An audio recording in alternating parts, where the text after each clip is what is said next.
I would like to welcome everyone to Oakland Fire Department's first annual September 11th Remembrance service. As we start our ceremony today, I'm happy to ask our Boy Scouts and our Girl Scouts if they would come forward and help lead us in the Pledge of Allegiance. If we could all stand for the pledge. And Scouts, if you come up front here.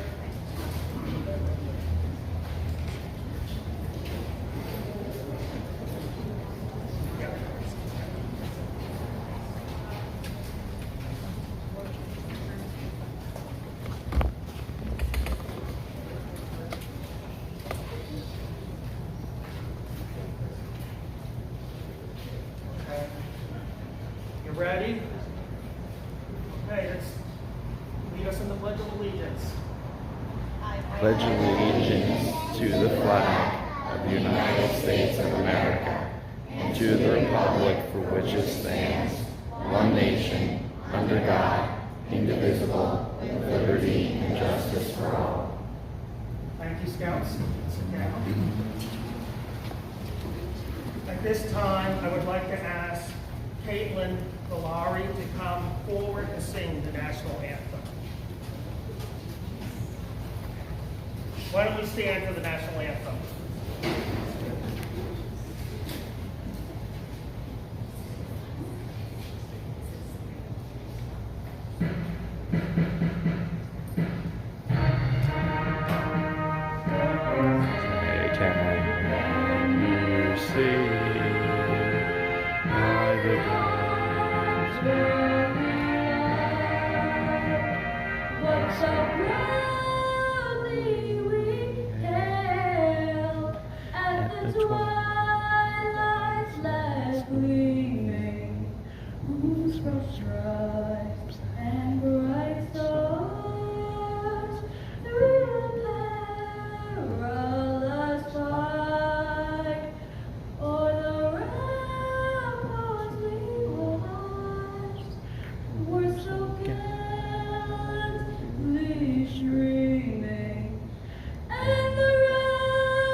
Thank you, Caitlin. Real trooper, even when the track backed out. Thank you. I got scared. I'd like to take a moment to recognize our fire department officers today. First, I'd like to introduce our department chief, Chief Vincent Guys, our assistant chief of Company 1, Donald Johnston, assistant chief of Company 2, Vincent Incorvaya, Captain of Company 1, Cesar Arredondo, Captain of Company 2, Christopher Hoitzma, Lieutenant of Company 1, Sean Torpy, and Lieutenant of Company 2, Daniel DeRisi. I want to thank you for being here.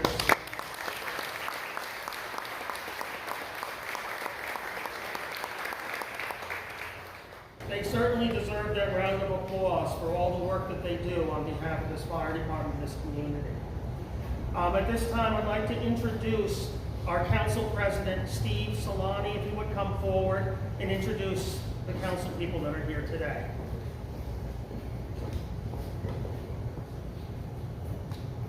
As I promised, this won't be more than a minute or two. I want to, first of all, acknowledge Councilmember Kevin Szynski.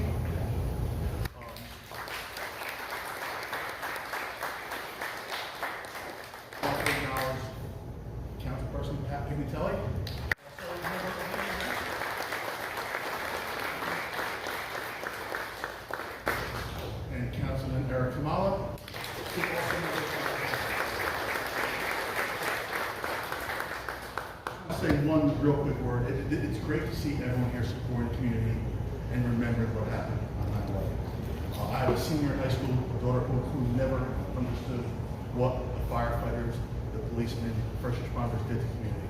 I would say to all the young people here, please remind your children what happened that day and what it was like if everyone was supporting each other to make everything the right way. Thank you very much.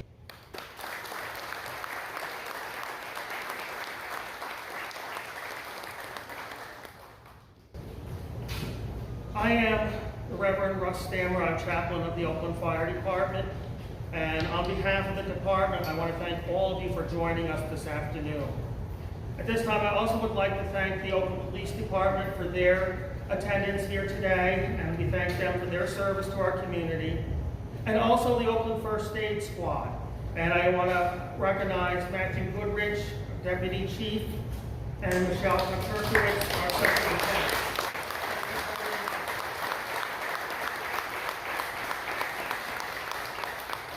And again, if you've ever been a recipient of their services, you know how hard they do work. So I want to thank them. Nice meeting you. Thank you. I also want to mention I call them our angels for the fire department, and that's our Oakland Fire Department Ladies Auxiliary. You may not see them there, but they are always active behind the scenes. When you go in later for some refreshments, they've been busy getting that all together this morning. So I want to thank them for being here and their participation today. Before we go any further, I want to take a few minutes here to thank our fire department members and those businesses in town that donated money to make this moving display that's out front. I sure hope you looked at it when you came in. That they made that thing possible. Right there in the lawn are 343 American flags. That represents the 343 firefighters and paramedics that gave their lives on that fateful day. And if you notice that the design that's out there, it looks just like the Twin Towers. They really did a nice job on that. Unfortunately, the 343 flags doesn't tell the whole story. Because in the 22 years since 9/11, we have lost many other first responders to illnesses that they got from working on that fire down at Ground Zero. So we need to remember that even though that event happened 22 years ago, to this day, we are still losing people to those attacks. At this time, I'd like to ask Pat Pincatelli if he would play Going Home.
Tomorrow is the 22nd anniversary of the 9/11 attacks.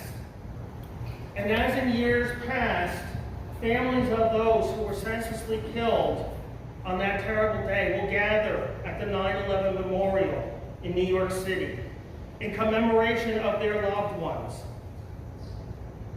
On this solemn day, it's our sacred obligation for each of us to remember those who were killed, recognize all who survived, and honor the sacrifices of the first responders and recovery workers. And those sacrifices are still happening. And to recapture the unity, that spirit of unity, that spirit of service that arose in those immediate days after the attacks. Once again in New York, the Tribune and Light will once again illuminate the New York City skyline. It will illuminate that skyline as a symbol of our endurance and a powerful reminder of the strength we found on 9/11. That day, a total of 2,996 people were killed in those attacks. At the World Trade Center, there was 2,763. And that they died after the two planes slammed into the Twin Towers.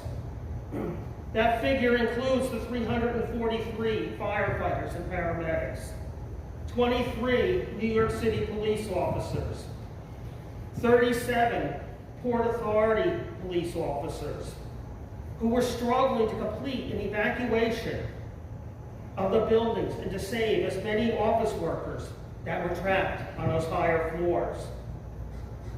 That number also includes one from our own community, Thomas McGinnis, who was lost on that day. But it wasn't just New York. At the Pentagon, 189 people were killed, including 64 who were on that American Airlines Flight 77 when that airline struck that building. And it goes on.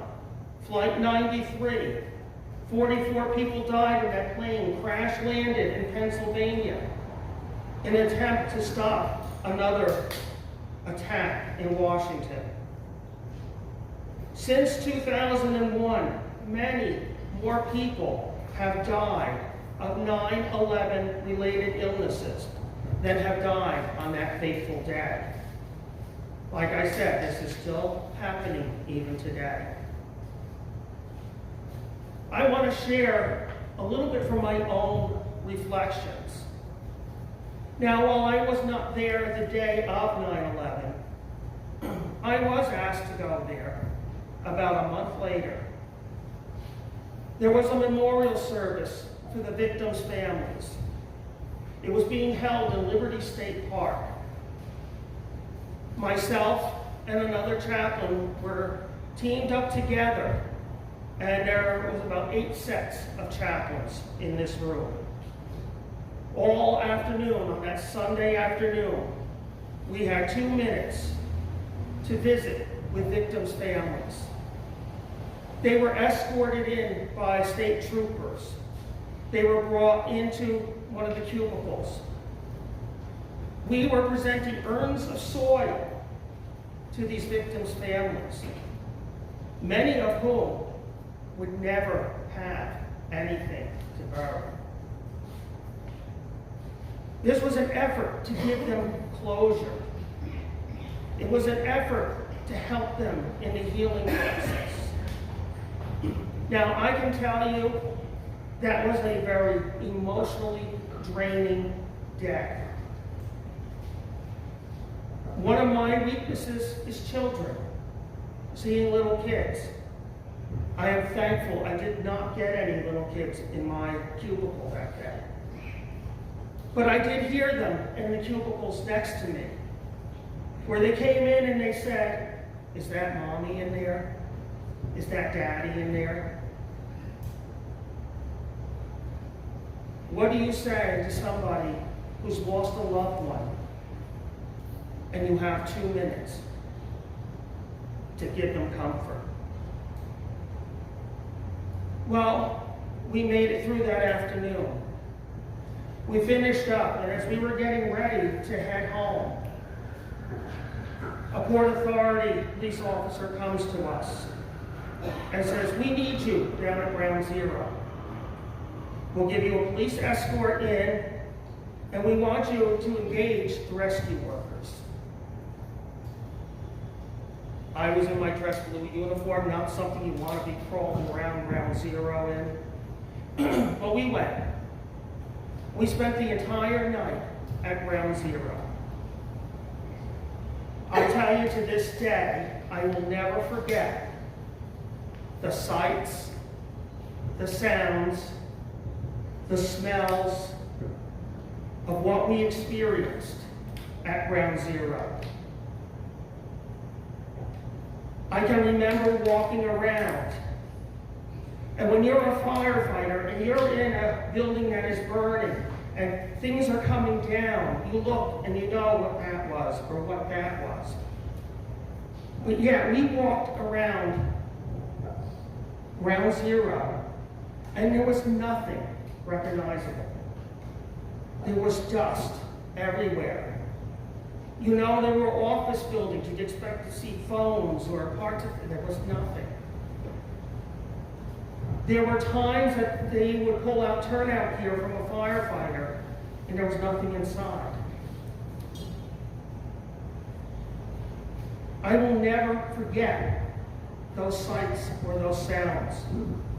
I remember coming out the next morning and going into one of the recovery centers for the workers. And I remember calling my wife. I said, "We are out. We're in a recovery center." And I said to her, "I wish you could have seen what I saw. But then I am so glad we did not see what I saw." The things I experienced while I was there is things that will go with me for the rest of my life. I will never forget those experiences. I'll never forget the people that we talked to at Ground Zero. I'll never forget those rescue workers that we engaged with. I will never forget the public on the streets as we were going in and out and how they were acting. And I'm sorry to say that we've lost a lot of that today. There's a whole generation of people here now that were not alive on 9/11. They don't know what it was all about. So I have made it my personal goal is to keep 9/11 alive. Keep it alive so that we remember the sacrifices that were made and the sacrifices that are still going to this day. People have experienced all sorts of illnesses, cancers, breathing issues. I'm one of them. I've had those issues. And that's from being down at Ground Zero. So our goal today as a fire department was to bring this to our community. Bring this so that you realize that it wasn't just a one-day event. This is an event that is going on day after day after day, even 22 years later, and it's going to go on for quite a bit longer. So I ask you, one, to please keep in your prayers the people that are struggling with these illnesses from 9/11. Pray for those first responders that still have post-traumatic stress because of that day. I'll tell you myself, I have not gone to the 9/11 memorial. I don't know if I can. So many things are burned in my mind that it would be a very hard thing for me to go and see that. But it's important that we all remember. And while that's 22 years in the past and we're still losing people for it, it is important for us today to also remember these men and women that are on our fire department, our first aid squad, our police department, that just like that day, they put their lives on the line every day to protect this community and to serve our community. And I always like to ask people when they do hear a siren, just pray for those responders, because they don't always know what they're walking into. At this time, I'd like to ask Caitlin if she would come again and sing God Bless America.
She was wonderful. I loved her singing. We've talked about 9/11. We talked about what's happened in the past. But how do we go forward? How do we remember 9/11? Well, tomorrow, September 11th, is set aside as a National Day of Service and Remembrance. The September 11th National Day of Service and Remembrance is the culmination of efforts originally launched in 2002 by the nonprofit 9/11 Day, with wide support by the 9/11 community and leading national service organizations. This effort first established the inspired tradition of engaging in charitable service on 9/11 as an annual and forward-looking tribute to the 9/11 victims, survivors, and those who rose up in response to the attacks. Now, I personally want to challenge you and encourage you to get involved and volunteer in your community. I am sure your elected officials, and the mayor's here, thanks for coming. I'm sure your elected officials will be happy to help you find an area to get involved in. I can tell you from personal experience, your fire department, your first aid squad can always use volunteers. I joined 25 years ago, and it was the best decision of my life to join this fire department. So it is great to get involved. I encourage you to do that. Talk to them. Talk to the first aid squad, the fire department, the mayor, and find out about the opportunities that are there. And as we enter this autumn season, and then we go into the holiday season, why not consider making 2024 a year of volunteer service? Volunteering can be exciting, fulfilling. You can learn some new skills, make some new friends, and give back to the community that we all call home. Will you join me as we pray?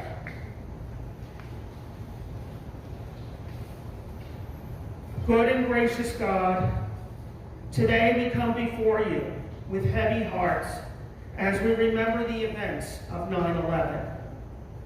For some of us today, it is a bag of mixed emotions. We hurt deeply for those who lost their lives and those who lost loved ones. We mourn the nearly 3,000 who died that day. We're humbled by the bravery of your first responders. We continue to grieve with our neighbors in the loss of our national innocence and our false sense of constant safety. As we think of the way New York City and D.C. responded with churches, synagogues, and temples opening their doors to all people, as we remember strangers carrying each other out of buildings, as we are reminded of how those who had much shared with those who had lost, and as we recall the bravery of the passengers and the crew of United Flight 93, our pride wells up in us. The headlines following 9/11 read, "Today, we are all Americans." And we remember the immediate call to war and the more than 1.5 million deaths from it. God of all people, teach us to be patriotic, but humbly so. Teach us to see the frailty, the beauty, and the value of life in light of this tragedy, rather than using it to elevate trivial differences to the heights of divisive reasons for hatred. Remind us of the response of the American people and the true heart of this nation's people as it was revealed in open doors, open arms, and open hearts. May we never forget that on that day, we did not focus on nationality, political party, wealth, or education. We focused on need, on humanity, on love. Call us back to that place in our hearts. Instill in us the deepest sense of call to be that people once again. We remember all those, even today, that still suffer from this loss and still deal with health issues. May we as a country continue to heal and help each other just as we did that day. Amen. At this time, I'll ask Pat Pignatelli to play Amazing Grace.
I thank you for coming to our ceremony today, and this concludes our ceremony. I hope that you will join us in the other room, right through this door. You go through into our meeting room and enjoy some refreshments with us.